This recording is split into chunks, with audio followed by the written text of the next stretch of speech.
Now, I've talked a bit about my work experience in the human service arena. Let me tell you a little bit about my experience in theater as well and what my goals are, generally speaking, about theater productions and the art of theater. One of the key terms that I always seem to come back to, key concept, is authenticity. What does that mean to me? That means something portrayed on the stage is not false. It's very real. Yes, there's a construct of the stage, and yes, there are conventions. You have an audience, and you have memorized lines, you have a script, of course. Those are theater conventions, but they are all working together to create something very real, something that moves our hearts, stimulates our thinking. And I think that can only happen, those kinds of things can happen if the message is real, speaks directly to people who are in the production as well as to people in the audience.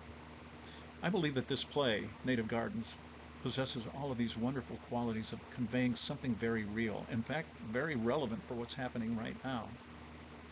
Uh, we have issues right now about race and culture, walls to keep people out, walls to let people know what place they're in society. Now, these may sound, of course, very heavy duty, as they are. These are uh, very heavy duty issues, if you will. They can also be conveyed in, believe it or not only in drama, but they can be conveyed in comedy. Comedy, again, can be very authentic and tell us something very, very vital about humanity. And it has its own magic, if you will. It works in a very interesting way. In fact, we might take in lessons, if you will, about humanity a little easier if it's set in comedy. Now, this isn't really raucous comedy that we're dealing with here with Native Gardens.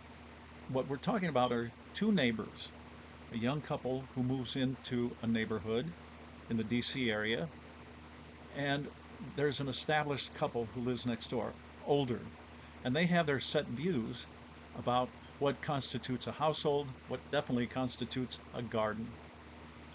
And interestingly, their views clash a bit with those of the young couple who moves in. Now, notably, the young couple who moving in to this neighborhood is Hispanic.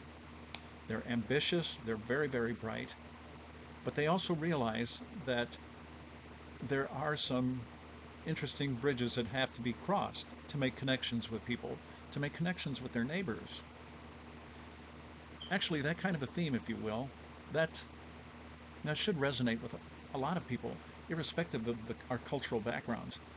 It's always a good idea to understand the dynamics of living in neighborhood and living as neighbors.